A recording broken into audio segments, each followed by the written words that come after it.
Kalau ngomongin tokoh dekolonisasi di Indonesia, banyak orang yang langsung ingat tokoh-tokoh ulama. Tetapi ada satu tokoh nasional yang pemikirannya sangat kuat dan membangun cara berpikir Indonesia yang mandiri, rasional, dan tetap selaras dengan nilai Islam, yaitu Muhammad Hatta. Sebagai proklamator sekaligus wakil presiden Indonesia pertama, Hatta bukan hanya sebagai seorang pejuang kemerdekaan, akan tetapi juga ia merupakan seorang pemikir yang berusaha melepaskan bangsa ini dari kolonialisme intelektual.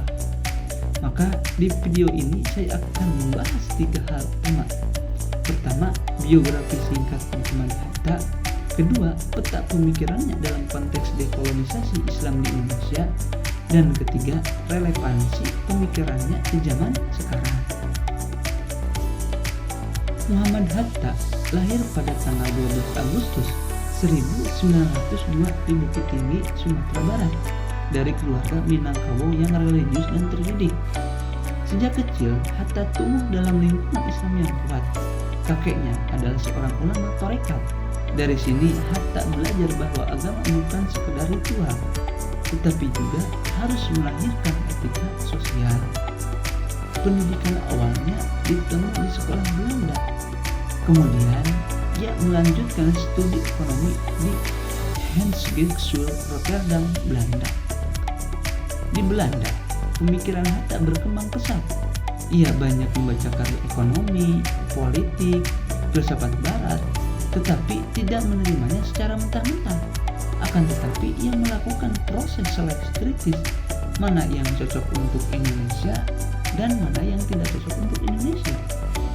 Di sana juga Hatta aktif dalam organisasi seperti Perhimpunan Indonesia, bahkan ia pernah menjadi ketuanya. Ia mulai merumuskan gagasan bahwa kemerdekaan bangsa tidak cukup hanya bebas dari penjajahan militer, tetapi juga harus bebas secara ekonomi, budaya, dan cara berpikir. Setelah kembali ke Indonesia, Hatta aktif memperjuangkan kemerdekaan bersama Soekarno. Pada tanggal 17 Agustus 1945, Hatta mendampingi Soekarno memproklamasikan kemerdekaan Indonesia dan kemudian menjadi wakil presiden pertama Indonesia. Sepanjang hidupnya, Hatta dikenal sebagai pribadi sederhana, jujur, intelektual, dan konsisten menjaga nilai moral dalam praktik. Kemudian, ia wafat pada tanggal 14 Maret 1980, tetapi gagasan-gagasannya tetap hidup sampai sekarang. Kalau kita katakan, pemikiran Muhammad Hatta dalam dekolonisasi Islam Indonesia bisa dilihat dalam 3 gagasan utama. Pertama, Islam sebagai etika sosial bukan alat politik kekuasaan. Bagi Hatta sendiri, Islam adalah sumber moralitas publik. Menurutnya, nilai-nilai Islam seperti keadilan, amanah, kejujuran, musyawarah, dan tanggung jawab harus menjadi dasar kehidupan bernegara. Tetapi Islam tidak boleh dijadikan alat perebutan kekuasaan. Hatta percaya substansi Islam lebih jauh penting daripada simbol formalnya. Ini menunjukkan merupakan bentuk dekolonisasi pemikiran karena Hatta menolak cara berpikir kolonial yang sering memecah agama dan politik secara ekstrim. Ia menawarkan jalan tengah negara modern yang etis, demokratis, dan berakar pada nilai Islam. Kedua, kemandirian ekonomi sebagai kemerdekaan hakiki. Hatta melihat kolonialisme tidak hanya menjajah wilayah, tetapi juga ekonomi rakyat. Karena itu, ia menawarkan konsep ekonomi koperasi. Menurut Hatta, koperasi adalah bentuk ekonomi yang sesuai dengan semangat Islam, gotong royong, keadilan distribusi, dan anti eksploitasi. Bagi Hatta, kalau ekonomi masih dikuasai segelintir elit atau asing, maka bangsa belum benar-benar merdeka. Ini adalah dekolonisasi ekonomi berbasis nilai keislaman. Ketiga, rasionalitas kritis dalam beragama. Hatta adalah muslim yang sangat rasional. Ia percaya bahwa Islam mendorong umatnya berpikir kritis dan terbuka terhadap ilmu pengetahuan. Karena itu, umat Islam tidak boleh terjebak pada taklid buta. Bagi Hatta, modernitas tidak harus bertentangan dengan Islam. Justru Islam harus menjadi kekuatan untuk membangun peradaban maju.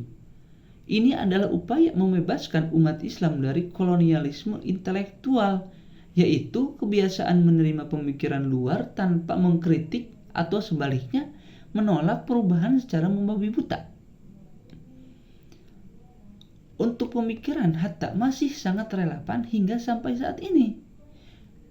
Pertama, bisa dilihat di tengah krisis moral politik. Hari ini kita sering melihat politik dipenuhi pragmatisme, korupsi, dan polarisasi agama.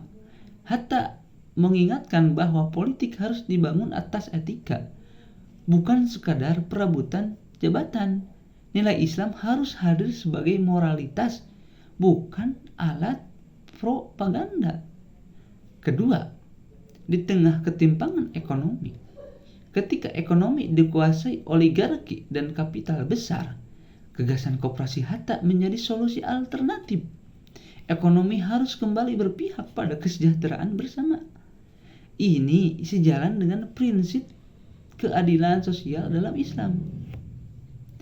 Ketiga, di era banjir informasi, hari ini banyak orang mudah percaya hoax dan terjebak fanatisme. Hatta mengajarkan pentingnya berpikir rasional, kritis, dan ilmiah. Bagi generasi muda, ini sangat penting agar Islam dipahami secara cerdas dan kontekstual. Maka dari itu, dengan adanya tokoh Muhammad Hatta sebagai dekolonisasi Islam, mengajarkan bahwa dekolonisasi bukan sekadar mengusir penjajah dari tanah air, tetapi juga membebaskan cara berpikir kita dari ketergantungan, ketakutan, dan kemalasan intelektual. Melalui Islam yang rasional, ekonomi yang keadilan, dan politik yang bermoral, Hatta menunjukkan bahwa kemerdekaan sejati adalah kemampuan bangsa untuk berpikir dan menentukan jalannya sendiri.